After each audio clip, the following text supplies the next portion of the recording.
teach you a proactive approach to establish a relationship with people that are seeking to buy new homes. And the expectation after the class, you should feel confident enough to consistently do open houses, and the result will be a substantial increase in your total revenue. The plan is for you to have open houses, meet new people, get them as buyers, put them into your client care center, which will be part of our training in a little bit later, and then they'll be just souls.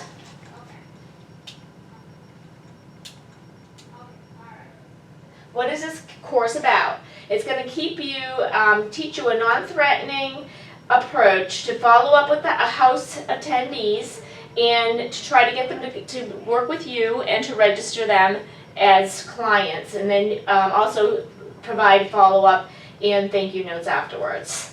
So the scripts will be provided.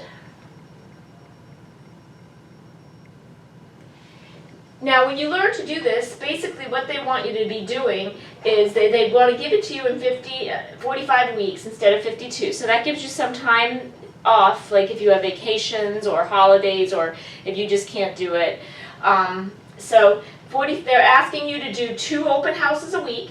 They don't care when they are, but they want you to do 2 a week. And basically what they're saying is if you are just totally just consistent, but you're not really that great at it, you'll do 10 deals. If you're proficient and then you can get up, efficient and proficient, that's when you become a pro. When you know the scripts, you have the people that are ready to start working with you. So basically, this is the model shown with how they put this system in place, that you can do up to 41 deals, which is over 200,000.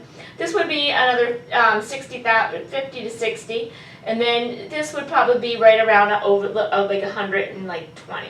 So you can see, just doing that, 45, everything is a system. So once you put these things in place, you have to do the work. And that's, if you figure out, you got to find 2 for sale by owners a week, and then you say, okay, I want to do this, then this is going to be the system to do 2 open houses, and we'll go through on how you're going to do that. Your open house plan. You're going to prospect, open house, label the looker method, and you have to know how to do welcoming dialogues, labeling dialogues, follow-up dialogue, and justification dialogue. You're going to have just call list. You're going to have a directional sign, a time sign, guest register, home criteria sheet, clipboard, MLS printout, tax information, pricing tools, and thank you notes. So this is what you have to bring. So like I said, everything, I'm sorry, I didn't pass this out. Everything is a system when you can follow along with me and make notes, but everything is a system. So when you have it, when you go to the open house, you don't just go wing it. You need to have all of these things ready and be prepared.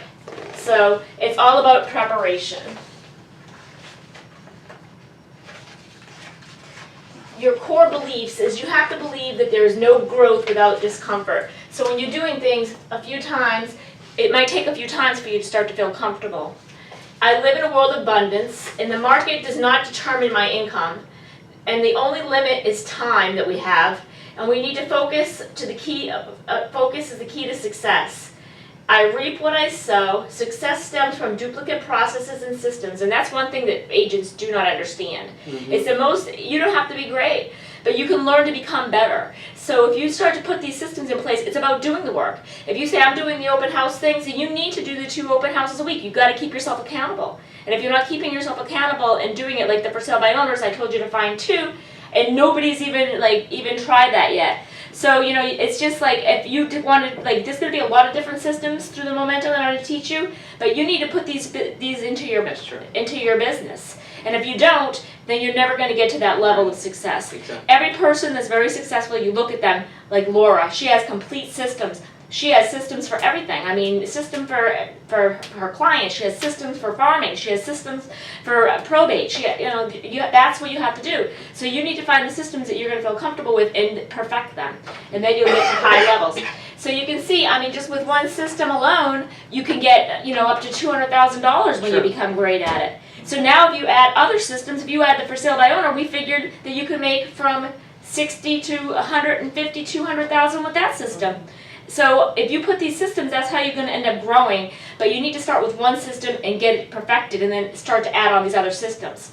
So we'll be going over more systems, but this is going to be the open house system. I think this system works better for me than the for sale by owner. Yeah, you know what? That's fine. That's why we're doing the training, because everything isn't for everybody. That's true. So you really want to be comfortable in the systems that you're doing. Right. And you might try a system and say, this isn't for me. Hi. And then you might find a system that you're like, you know what? This is perfect. You can sit right here. So you definitely want to be able to duplicate these systems and be able to, you're welcome, and be able to, we have to fit one more I person. really want to do the for sale by owner, I just don't have the guts to do it. Well, that's another reason why if you don't You have gotta the get guts together for the with for sale by someone owner, pair up with someone till you've done a few, and then you're not nervous anymore. Hey, no problem. Another core belief is it's unacceptable for my business to earn zero.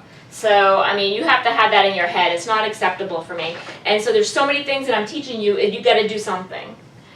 People have lived before me, so to think that just because you're involved in these deals that people can't do it, or, you know, that it's all about you, even, I mean, as great as a realtor is, people were in this business before every realtor. So have that belief that, you know, hey, if something happens and you go on vacation or you take a day off, you're entitled. Leverage is the key to abundance. It's a win-win or no deal. So you have to, if people are acting like they want everything their way, then you have to make a business decision. Do I really want to work with these people? Is it something that really I feel comfortable? Because if everybody isn't winning, then it's really not a good transaction. Cost is only an issue in the absence of value. So when someone's asking you to cut your commission, it's usually because they don't see the value in you. So if the more value you provide, the less you're going to have that objection. Real estate sales beliefs. Real estate sales is a get-rich business. If you put these systems in play, you will make a lot of money, and that's just the way it is. But you have to do this. You have to do the actions. You have to take the steps to do it. Real estate sales is basic. If you follow this, it's a basic system. It's very easy. It's just you have to do it. Real estate sales is a task business. The more tasks you do, as you see, as we go through this, that when you do it in the open house system, you have to do the tasks involved in order to reap the rewards. And you will not convert 100% of the leads that you do not generate, or you will not convert 100% of the leads that you have. Either both of those are, you have to realize sometimes it's time to cut the cord. If it's just, sometimes you get so involved with something that you just can't give up. But then you also have to be careful too. It's a fine line that you have worked with these people, and the next agent will find them the first house. So you just got to have, if people are loyal, you have to give a little more. You don't mind doing that. If they're not loyal, then you might say, hey, you know what, let them go at this point. People will trust and follow what I can logically and tangibly explain. If you could explain things and the reasons why that they should be buying a house or working with you or meeting you in the office and going over their criteria, then they'll be more apt to come and follow you. And it's unacceptable to leave my client's money on the table. So you're always going to do the best for your client and negotiate the best deal. Buyer's belief. Time reveals all. Motivated, qualified, and loyal people buy houses, and that's what you're looking for. Having a process that reduces the risk that comes with the buyers. If they won't meet me, they are not a buyer. So you have to have that belief that, if you're just going to email them, they're not really a buyer. You need to meet with them and you start showing the property and get together with them and start to qualify their needs and their wants in the property. A buyer deserves my immediate time and attention. So if you don't give it to them, somebody else will. So you need to be on top of them, because when they're ready, they expect you to be ready. There's a method to the madness selection. This is what you want to find for an effective open house. You want to price according to your goals. Price according to your goals. So you want to find a house that's priced correctly. You want to find a high traffic area, which is going to be a good way to get people in. And you want something that shows well inside and out. You don't want some dump somewhere. You want something that shows good, priced right, and that that you can get a lot of people in there with the signs. Preparation. advertise a home 3 days before with a time sign. Basically what they want you to do is have a rider that says this house will be open Sunday from 1 to 4 or whatever it is. On the Or- MLS? On your sign. So when you have a listing, or you decide to do an open house, put a rider on there when the house will be open. Then the next thing they want you to do is they want you to go inform 50 neighbors that there's gonna be an open house. So they want you to go out there and talk to people. They want you to buy a clipboard, print open house registration, print tax records, an MLS sheet of an open house. So many times you have to be prepared on, bringing the stuff that you can be giving out. And print a summary page of all the active homes, or I would take the detail page of all the active homes, and I would go one step more on that. I would know the active homes, I would know the vacant homes. So if somebody is interested, and I would know probably the best deals that are in the area. So if somebody's interested, either A, you can close up the house if it's vacant and go show them a couple things. If you have a partner there, have them stay. I mean, there's a lot of different things to do, but you should always be ready to sell a house. So no matter what, I mean, you could say be back in 10 minutes if you're going to show. I mean, I would schedule it afterward. It's a lot, but if there's like one property and you know that it's hot and they might like it, close up for 5 minutes. Say I'll be back in 5 minutes, and then just have a sign ready to put on there.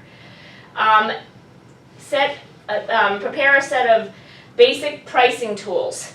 So basically, I think that what they mean there is they want you to bring like comps for because a lot of times owners from the neighborhood come in, so you want to be prepared to talk to them intelligently. If you say, well, I'm not really sure what the houses are selling for, I mean, they're going to be thinking, and a lot of people when they go to open houses, they're actually interviewing for a job, for an agent a lot of times, and you don't even realize it a lot of times unless you're asking the right questions.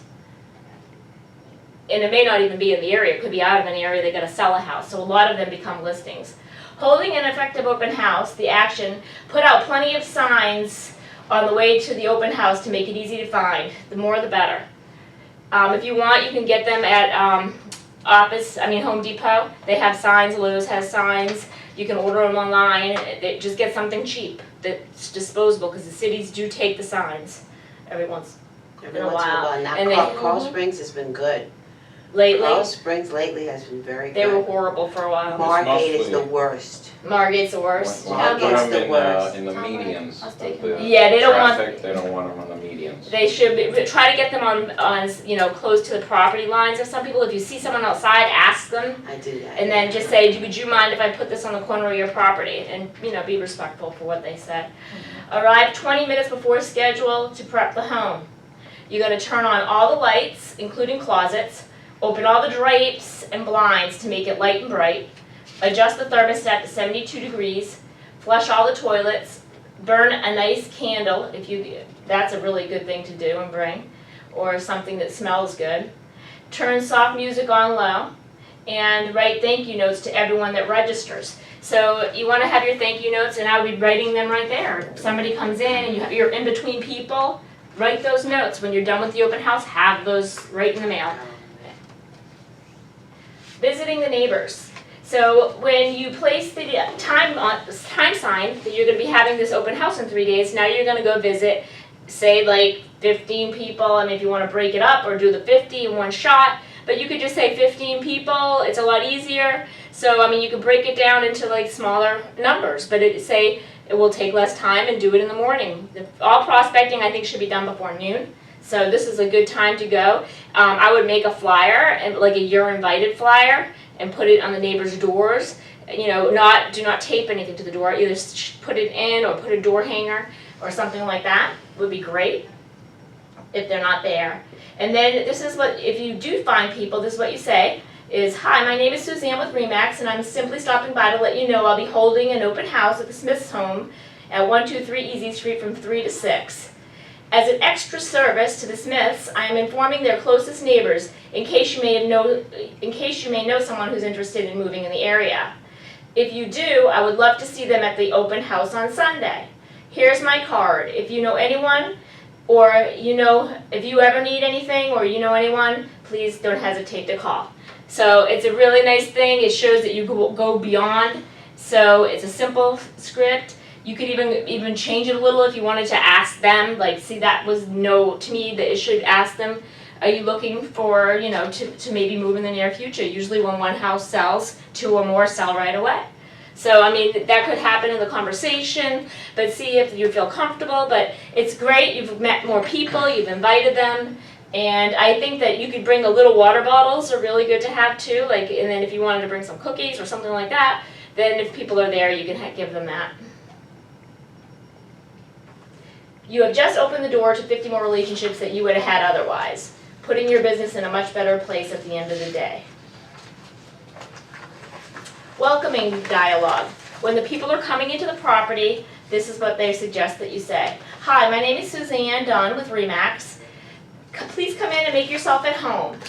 Meet them at the door, smile, and shake their hand. They say do not follow them around and drive them crazy. Like, do not be like a tour guide. Let them experience the house. Make it like a very easy situation for them. And then ask them where you're going to have the clipboard, that they asked you to have the clipboard, and we have the sign-in sheet. Say that the seller likes everyone to register with you know, that's been in the property. Would you mind just signing in for me?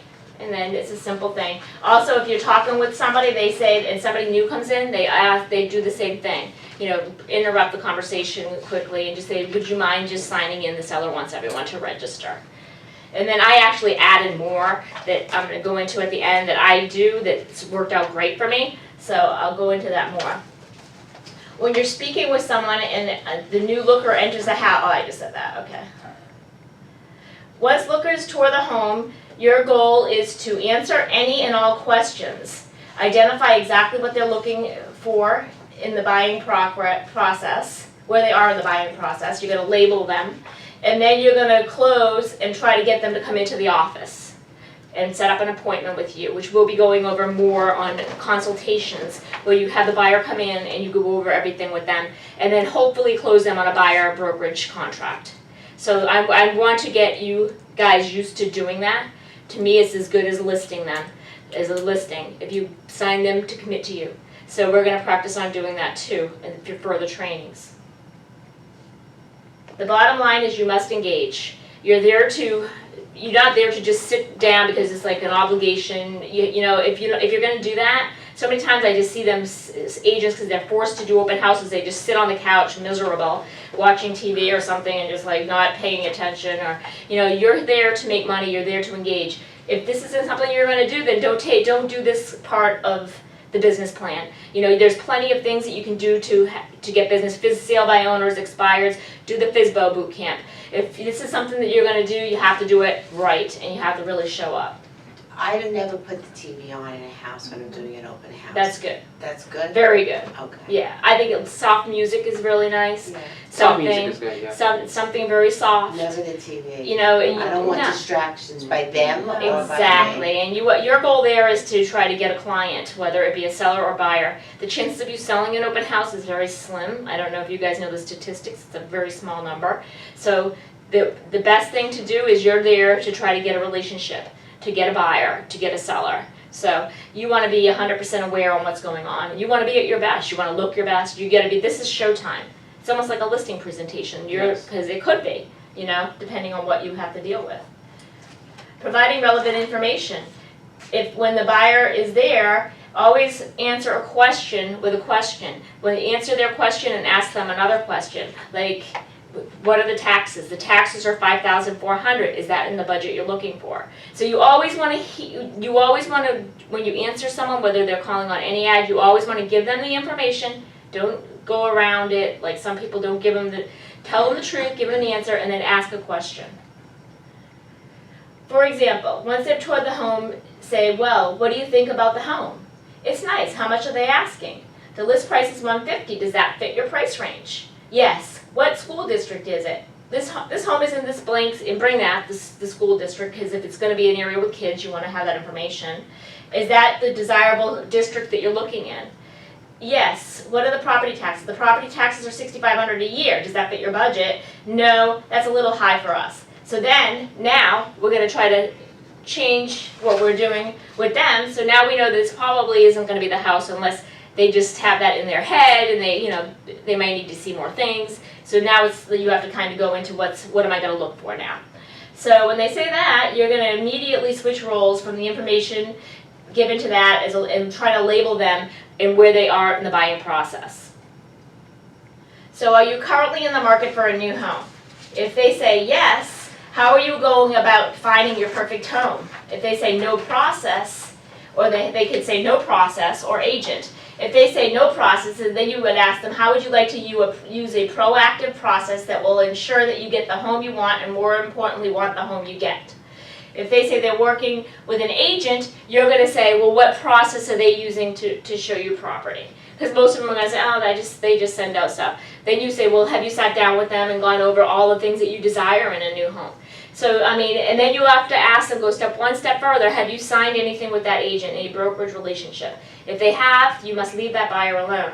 So, open houses are one places with procuring cause that it doesn't exist. So when people come into the property and they're working with another agent, you can't claim them, even though you're there. That's the one thing with procuring cause, even though you've shown the house, they are free to come into open houses, and you can't claim them as procuring cause. Does anybody have any question on how that works? Okay. So, and then they might say, well, first we're going to have to meet and then uncover your needs and verify your financial comfort zone and discuss the roles and expectations. Does that sound like that will benefit you at this time? And if they say yes, then great. Set the appointment, have them come in, and then we're going to learn how to do a buyer's consultation in one of our next slideshows. So what you want to do is you want to get them in, you want to have a package, you want to have them to start to have a relationship with you. If they say no, then that's fine. Then you can just ask them, just like if they say, did your realtor sit down, if they say they have a realtor, and go through all the processes with you and try to uncover this. If they say no, say, do you see value in that? And if they say yes, then say, well, great, why don't you come on in and I can tell you what I will do. And then if they say no, then if they say that if they're going to be in the market for a new home, then you can just ask them, what brings you in here today? Because they might want to be selling their house. And then, have you ever considered selling your home? And see what they say. And do you know anyone at this time who might be wanting to buy or sell, and this might fit their needs? See, like, these are the things that you need to know and you need to be able to ask people, because it's going to open up conversations for you. And then just say thank you and have a great day. If they say they're just looking, then you would want to say, when would you like to be in a new home? And if they say, well, we're waiting right now, say, what's important about waiting for you? So you can see. If they say, well, I'm trying to fix my credit, we'll say, what kind of time frame do you think we're going to be looking at? Do you think you'll be ready in 6 months to a year? Would you mind if I stay in touch with you? Now you have their information, now you have a great lead, and it may not be today, but it's going to be a good lead to follow up with, and then you'll put it on a follow-up schedule depending on the time frame. Yes and no. Once the relevant information has been provided, you must label every looker by asking, are you currently in the market for a new home? If they say yes, how are you going about finding your perfect home? So we kind of just went through all of this. So that was the timeline. So we've gone through this. So basically you're trying to separate them on who's working with a realtor, who isn't working with a realtor, are they happy with their realtor? If they're not, are they planning on selling a home, or are they planning on buying in the future? So that's your goal. So what you're going to try to do is to get them in, and you're going to write and mail the thank you card, which I gave you all of the writing on how to do that, and you're going to call 4 hours prior to confirm that you have an appointment. Always confirm all appointments, all the time. Always call before, because people are like, well, they never show up. Well, did you confirm it? No. Always confirm. I'm a big believer in confirming listing appointments, confirming, because people forget. And then you go and you're frustrated. Confirm, confirm, confirm. And your sellers are frustrated. Everybody's frustrated, so always confirm. You may be required to justify your reasons for getting together. So they might just say, why can't you just email me the information? You always hear that. And then you want to go over that time is limited, so you must invest in vital activities only. Consistently emailing information to behaviorally unwilling buyers is a high-risk venture and a hot stove issue. Remember, serious buyers have behaved like serious buyers. So if somebody's serious and you're emailing them information, just think about yourselves. If you're out in front of a property, do you really care who's going to show that property to you? You call the agent, you're just kind of, your goal is to get them in and to try to find the properties for them and to try to get them committed to come in and to work the process with you. Once they're on a buyer brokerage agreement, you don't mind doing it because now they're committed to you and they have to buy through you. So you want to be careful there. And then if you want to say, do you see a benefit in us getting together? And so you got to have a good, almost like a listing presentation for a buyer. So they'll see the value in hiring you and signing up with you. So basically what this is just kind of telling them that. A more direct approach. Then you can say, in regards to your next home, it's important to make an informed, intelligent decision, isn't it? Is it important for you to take a proactive approach rather than a reactive one? It's important that you get isn't it important that you get the home you want, and more importantly, the home you want, the home that you're going to get? It's important to make a logical decision rather than one based on entirely on emotion. So again, you want them to realize that it's important to sit down with a consultation because you'll know, and there's a good form in here that has about their needs and wants and how they can fill that out and let you know and give them that form to fill out and to give to you so you know that, hey, if it doesn't have a two-car garage, the guy has 2 cars that he garages, they're not buying that property, period. So you have to know that, to save yourself time. Remember, choices, actions, habits, character, destiny, legacy. So that's the way it goes. You have the choice every day to make an action. And your actions become habits that are good. And then if you did the 45, you know you're going to get results of the 2 open houses. You know that it's going to happen. And then you're going to have the character because you're going to get used to building and doing these presentations. It's going to become a habit and a character building thing. And then you're going to have, your destiny will be success. And then someday, maybe, a legacy. Looker is working with another agent. Okay, now this is where you're going to have a chance where this is going to happen and come up. So your main focus on this and reading through the script is to see, is there a way that I can break into this relationship? The first thing you're going to ask them, have you signed anything? What are they doing? See, I would go even beyond this. I'd say, which way are they helping you find a house? Have you looked at any properties? What have you seen? Are they doing a good job fitting your needs? So you want to ask them those questions, get them to think, hey, maybe I can go in another direction. Maybe this person will be more apt to help me. And then if they say they're just emailing you property, say you can go into further. Well, how are you going and seeing the neighborhoods and the inside? It's hard to do it from on the computer. You really need to get into a property and look at it.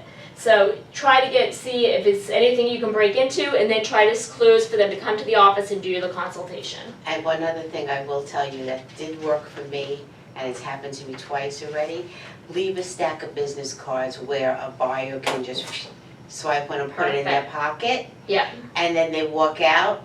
Then that night they'll call and say, I can't stand my realtor. Frida, you have to help me. Perfect. I love the way you spoke to me. Perfect. And that happened to me twice and both times in Coconut Creek in the township. That's wonderful. See, it's basically you have to look at it as showtime. So you have to exaggerate a little bit more. You have to kind of come out a little, Yeah. Exactly. And then people love that. Buyers love that. Sellers love it too. Like when you're showing their house and, They love that. My mom They is so Google good that. at it. I'm not really great at it, but my mom is very, this is so good. Da, da, da. Yeah. I mean, a lot of times when the houses expire, they used to call her because she would be like, I just love the way you show property. I had that twice at open houses where they just, and I ended up selling them a house at the end. Perfect. But you have to leave those business cards right where they can get, and make sure it's thick. Yep. So they can't tell that they took one, the other realtor. Yes. Because they want to just swipe one off the table. Yep. But And hide the other realtor's cards. Exactly. A lot of times that's what happens. Yes, exactly. And I think it helps when you try to get a dialogue and you're asking them, how many houses have you actually looked at? And try to get them to open up. Have you seen anything you liked? Oh yeah, we had 4 offers 4 times. Say, well, why do you think that agent isn't getting your offer done?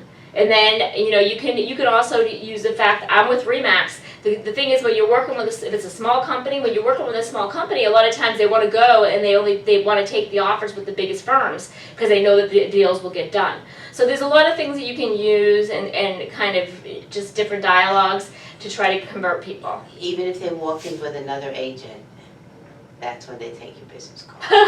Yeah. That's what happened. Yeah, That's that when happened they- with me in Ohio. That's when Well, when walked they in, she took didn't the announce cards. herself, Yeah. and then she just came in there with them and started asking me a lot of questions. And I was like, well, I don't really think this would be a great place for him because it's like a young crowd area. And if he's a business guy, I said, we can look further over, this certain area you guys would know. And then he was like, oh, yeah, okay. So I was like, well, here's my card, give me a call. And then she walks up to me afterwards and said, oh, I'm a realtor too. I'm his realtor. I was like, well, I didn't know you didn't announce yourself. I'm so sorry. Yeah. But he did Yeah, they- end up calling me. The Oh, that's realtor, funny. the realtor doesn't, they walk in with the realtor looks that way and they take a card. Yeah, you're right. Just what happened. Exactly. Buyers are liars. Yep, Yeah, they especially, really are. especially if they're not happy. Sometimes the agents, it's kind of the agent's fault. It is the because- agent's fault most So, times. I mean, you have to kind of look at it, why are they doing that, other than they're not feeling like they're getting the service that they deserve. So, True. you gotta have that. But they will also, if they get a better deal or something, cut you out quickly, so don't trust them. So basically, this is just saying, like we went through already, that I'm not in the market for a new home right now. So then you just say to them, so what brings you out today?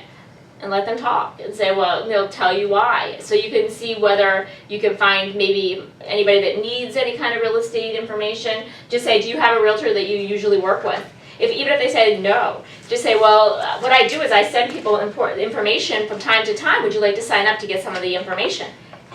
Try to get them and create these relationships, because then you can add them to your database. You've met them personally, so you can call them periodically. Do you have any friends or family? And then you can get referrals from that. So the better you can get your database, and the better you can get like people that you come in contact with, and then a follow-up system, because once they've met you, it's different than just cold calling somebody.